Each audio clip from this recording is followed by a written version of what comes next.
At the press conference last week in which Beverly Young Nelson described how when she was a high school student, in 1977, Roy Moore, the Alabama Republican nominee for the U.S. Senate, who was then a deputy district attorney, tried to physically force her to engage in oral with him. She also talked about her vote in last year's election.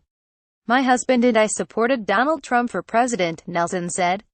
"This has nothing whatsoever to do with the Republicans or the Democrats."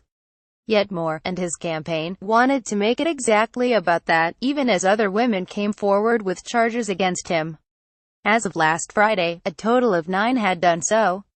In a statement to the Washington Post, the campaign said, "If you are a liberal and hate Judge Moore, apparently he groped you.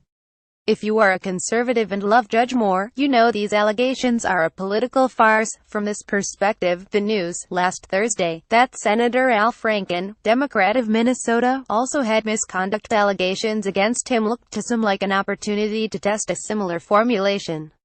Leanne Tweeden, a radio host, said that in 2006, 2 years before Franken ran for office, she joined him on a USO tour to Afghanistan and Iraq, and he kissed her during a rehearsal, although she told him not to.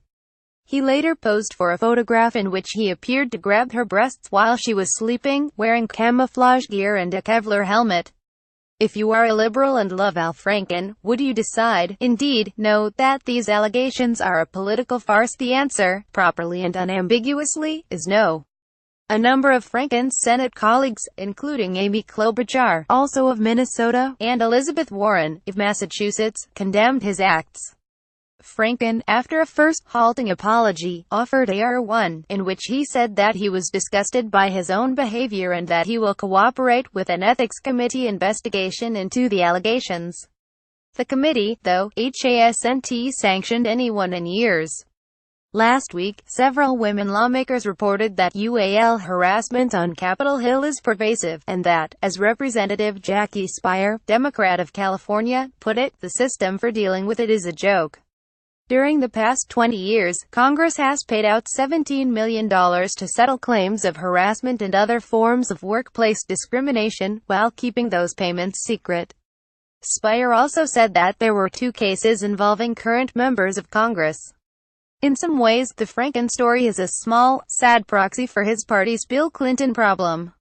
Last week, as moral harassment and assault charges came to light, some people started looking again at a rape allegation that Juanita Broaddrick brought against the former president. In 1978, Broaddrick, a nursing home administrator, met Clinton, at that time the Arkansas Attorney General, for a business meeting in her hotel room. To avoid the press, she thought, and there, she said, he attacked her. A lawyer for Clinton has denied this. A colleague says that she heard the story from Broaddrick immediately afterward, when she found her with torn pantyhose and a swollen lip. Broaddrick's story came out, in 1999, largely thanks to Lisa Myers, of NBC News, after Clinton's acquittal in his impeachment trial, a case that grew out of a sexual harassment suit brought by Paula Jones, and the charge was left unresolved. Early in the impeachment imbroglio, Hillary Clinton had attributed her husband's troubles to a vast, right-wing conspiracy.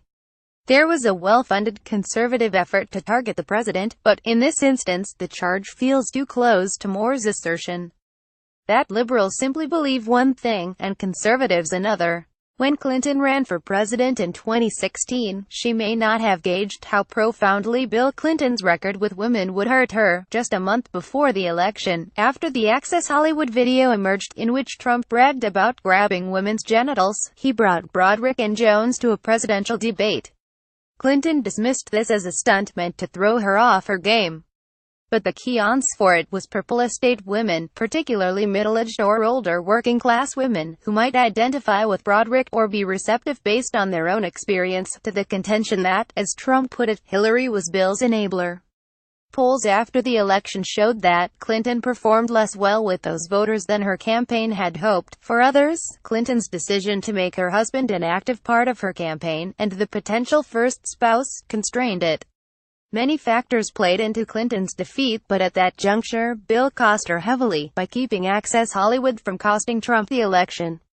As hard as it is to hear, particularly given the historic nature of Clinton's candidacy and her laudable record on everything from climate change to children's health, her nomination compromised the Democratic Party. There were other choices. Early on, perhaps one of the 14 Democratic women in the Senate in 2015 might have emerged.